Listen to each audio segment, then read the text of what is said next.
Au programme de ton Automoto Express, ce mercredi 13 septembre, les SUV cartonnent toujours, l'endurance attire, la Ferrari KC23 s'est dégourdi les pneus, une série spéciale pour l'Audi RS e-tron GT et une histoire rocambolesque en Belgique.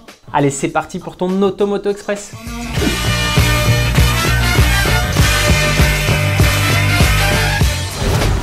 Les SUV ont vraiment la cote. Pour la première fois, les SUV ont représenté plus de la moitié des ventes de véhicules neufs en Europe sur les 6 premiers mois de l'année 2023, selon Automotive News Europe.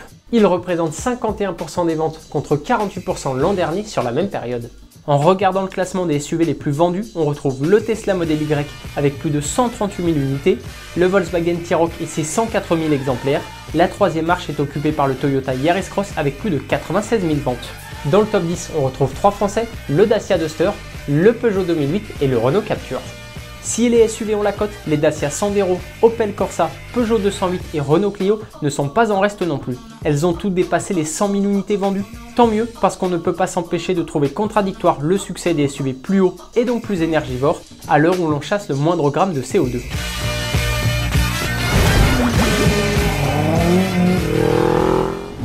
L'endurance attire. Selon nos confrères britanniques d'Autosport, Aston Martin serait en passe de relancer le projet Valkyrie LMH pour rouler en WEC et en IMSA à partir de 2025. Relancer, c'est le mot. Aston Martin faisait partie des 3 premières marques avec Toyota et Peugeot à s'être déclarées intéressées par la nouvelle catégorie hypercar avant de tout abandonner en 2020. Le constructeur en grande difficulté financière à l'époque avait préféré se concentrer uniquement sur la F1. On attend donc l'officialisation de la nouvelle pour vraiment se réjouir. Bugatti de son côté n'a pas fait part de ses intentions de se lancer dans un programme d'endurance, mais la bolide, son hypercar de 1600 chevaux réservé exclusivement à la piste, est déjà prête au cas où. Sa monocoque en fibre de carbone a été développée selon les mêmes normes que celles imposées par la FIA pour les règlements LMH et LMDH. Ça pourrait être très sympa de voir le constructeur français sur la ligne de départ des 24 heures du Mans dans quelques années. C'est forcément le sujet de la question du jour. Aimerais-tu voir Bugatti en endurance et penses-tu qu'il pourrait battre Ferrari? Dis-nous tout en commentaire. La Ferrari KC23 fait rugir son V8 sur la piste. La marque au cheval cabré a dégourdi les pneus de la KC23, un modèle unique réservé à la piste présenté au cœur de l'été, avant la livraison à son riche propriétaire. L'occasion d'entendre le V8 biturbo de la 488 GT3 rugir sur la piste de Modène.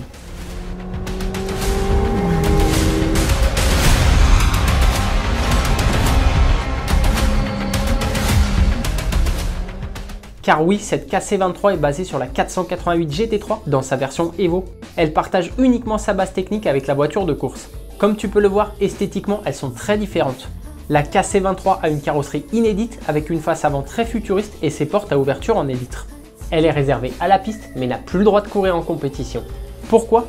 Elle ne répond à aucun règlement de la FIA. Son usage est donc un peu limité, c'est vrai, mais qu'on se le dise, on aimerait tous l'avoir dans le garage. Une édition limitée pour l'Audi RS e-tron GT. Pour fêter comme il se doit les 40 ans du département Audi Sport, le constructeur allemand vient de dévoiler une série spéciale de l'Audi RS e-tron GT. Baptisée Ice Race Edition, elle rend hommage aux courses organisées sur un lac gelé en Autriche. La sportive allemande se démarque du modèle de base par sa carrosserie blanche et argentée rehaussée par des petites touches de violet. Selon Audi, le violet évoque les lunettes de ski. C'est une manière de voir les choses. Si tu as une impression de déjà-vu, c'est normal, elle est directement inspirée du concept présenté il y a quelques mois. Cette série spéciale limitée à 99 exemplaires pour toute l'Europe est basée sur l'Audi RS e-tron GT de 598 chevaux. L'histoire de la semaine, elle se passe en Belgique. Il envoie son sosie passer l'examen du code à sa place. Après 12 échecs à l'examen du code de la route, de nombreux candidats auraient abandonné. Mais pas Serge, il a absolument besoin du permis de conduire pour trouver du travail. Conscient de ses difficultés, il trouve alors un sosie en la personne de Julien. Il l'envoie en région wallonne, assez loin de chez eux, où les examinateurs francophones sont réputés moins stricts qu'en Flandre. Mais comme tu peux t'en douter, l'examinateur a tout découvert. Il ne devait pas se ressembler tant que ça. Une plainte est alors déposée pour faux, usage de faux et tentative d'escroquerie. Une peine d'1 an avec sursis est réclamée contre Serge. C'est le moment de revenir sur la question de la veille. On te demandait si les 700 km d'autonomie du nouveau Peugeot i3008 peuvent te convaincre d'acheter une voiture électrique. Vous attendez de connaître le prix avant de vous prononcer. Automoto Express, c'est déjà terminé pour aujourd'hui. Bonne soirée, à demain, allez ciao!